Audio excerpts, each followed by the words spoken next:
This is a Sports Catastrophe production.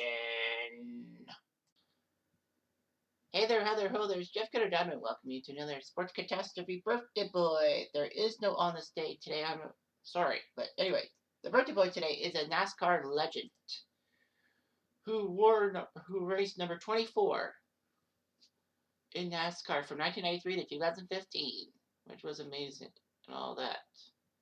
He was one of the most influential drivers in NASCAR history. He did the Busch Series, obviously the minor league, and then he went to the NASCAR Winston Cup Series, winning 4 times in 95, 97, 98, and 2001. At age 24, he won the 95 NASCAR title, which was he is the youngest ever to do that. He won the Daytona 500 3 times, 97, 99, and 05. And it's third on the all-time NASCAR Cups wins list with 93, having the most in the modern era. That's past 1972, and he had 13 in 98. He is a fantastic guy. He raced in 797 consecutive races, which was a record at the time. But anyway, he is Jeff Gordon. Jeff Gordon today is 51 years old. He was born in California, and people were like, California? California doesn't seem like a place for a NASCAR driver because a lot of the NASCAR drivers came from the South. However, Gordon would move his way up and all that. He could have been an IndyCar driver.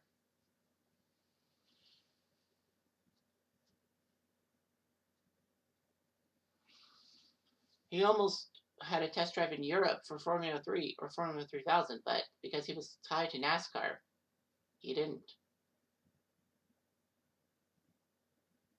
do anything. So Jeff Gordon raced the Busch Series, which was the minor league system of NASCAR. Won Rookie of the Year in 91 and took 11 poles.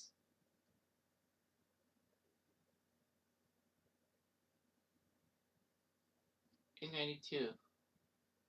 He looked pretty good and all that.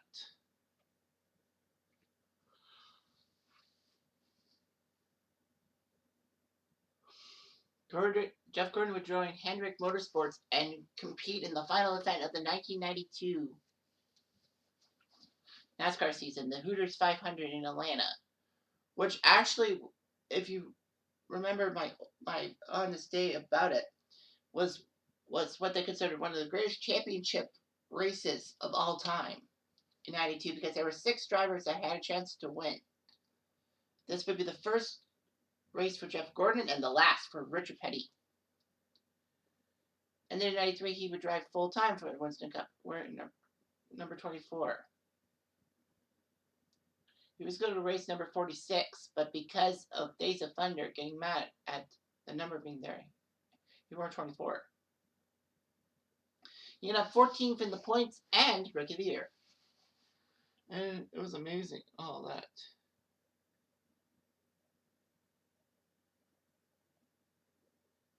Jeff Gordon was a brash rookie, but I mean, his tendency to push the cars too hard and crash was not good, all that.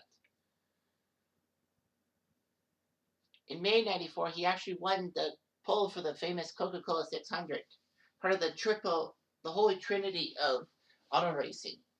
You got Monaco, Indianapolis, and then the Coca-Cola 600 in Charlotte. Anyway, he won that race. 3 months later, he won the inaugural Brickyard 400 when Indianapolis actually allowed NASCAR to race. There. In 95, he would win the title. He won 3 key races at Rockingham, Atlanta, and Bristol.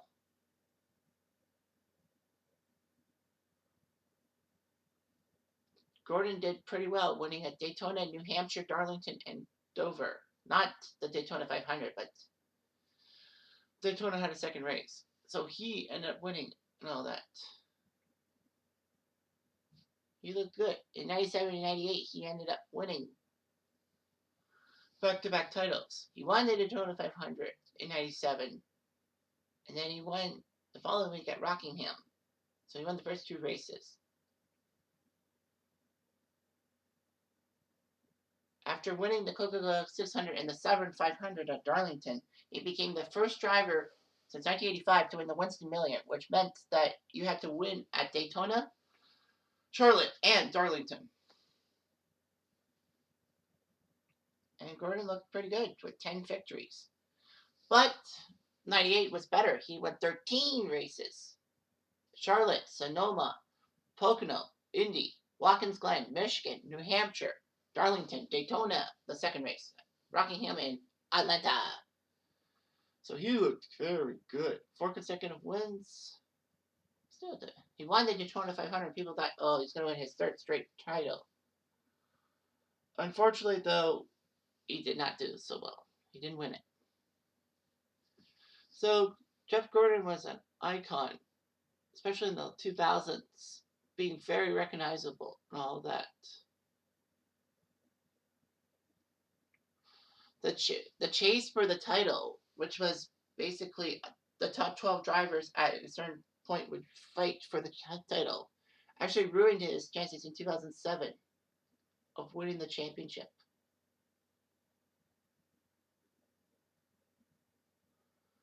And also 2005, the chase for the Cup thing would actually ruin him.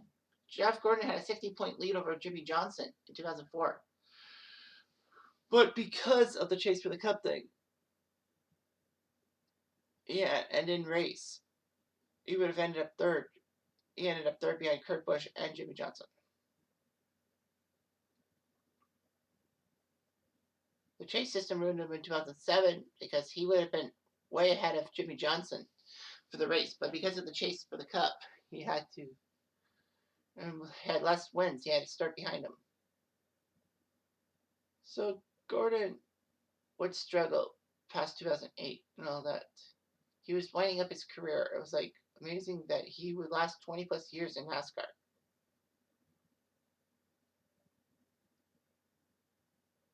So Dale Earnhardt Jr. was injured in an accident. So Gordon would come back to NASCAR in 2016 to drive for him. He filled in. His best finish was 6th place. So yeah. He competed in the Race of Champions. That's a thing in Britain that would have people from different walks of life and all that.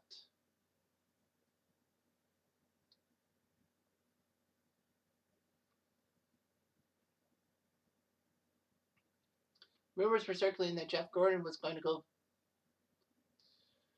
towards F1, but Gordon said there's too many steps to F1 and all that.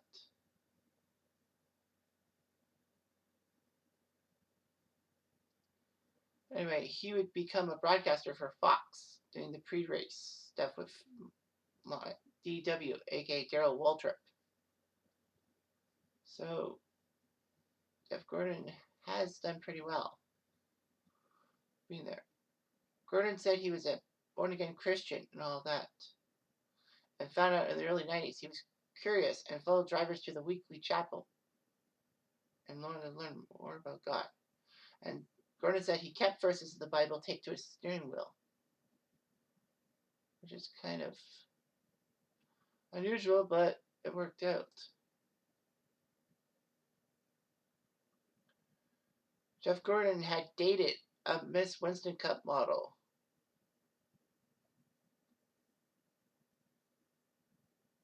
So anyway, they were married in 94. Unfortunately, they had both issues and all that. And Jeff Gordon did have a relationship with a professional model. And they divorced in 2003. He met a few models and all that. And had a couple of kids. His nose was philanthropy. His famous number 24.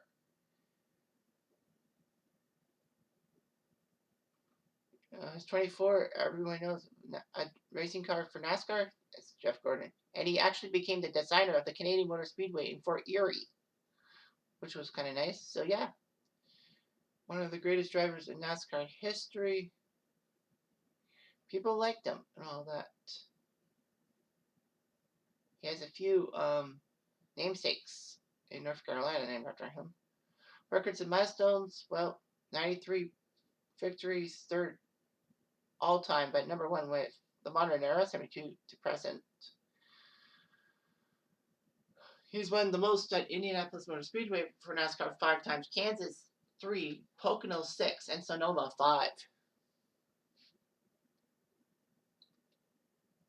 So anyway, he had an Ironman streak and all that. It's pretty good. Jeff Gordon was huge in popular culture. All that, you know, the titles in 95, 97, 98, and 2001. Could have been more, but the chase for the cup ruined him. But who cares about that? Jeff Gordon was huge. The only problem was that there were a couple of controversies with Jeff Gordon, especially when he was chasing the wins mark of Dale Earnhardt Sr., you know, the famous driver that died in 2001 at the Daytona 500. When he won the race to beat Dale Earnhardt's record, well, it wasn't really a record, but anyway, he did that. Fans pelted his car with beer cans because Dale Earnhardt was a powerful guy and from the South, whereas Jeff Gordon was his interloper from California. But, you know, they got to know and grow with Jeff Gordon, so I bother hurting yourselves. Anyway, I'm Jeff Diamond. I do.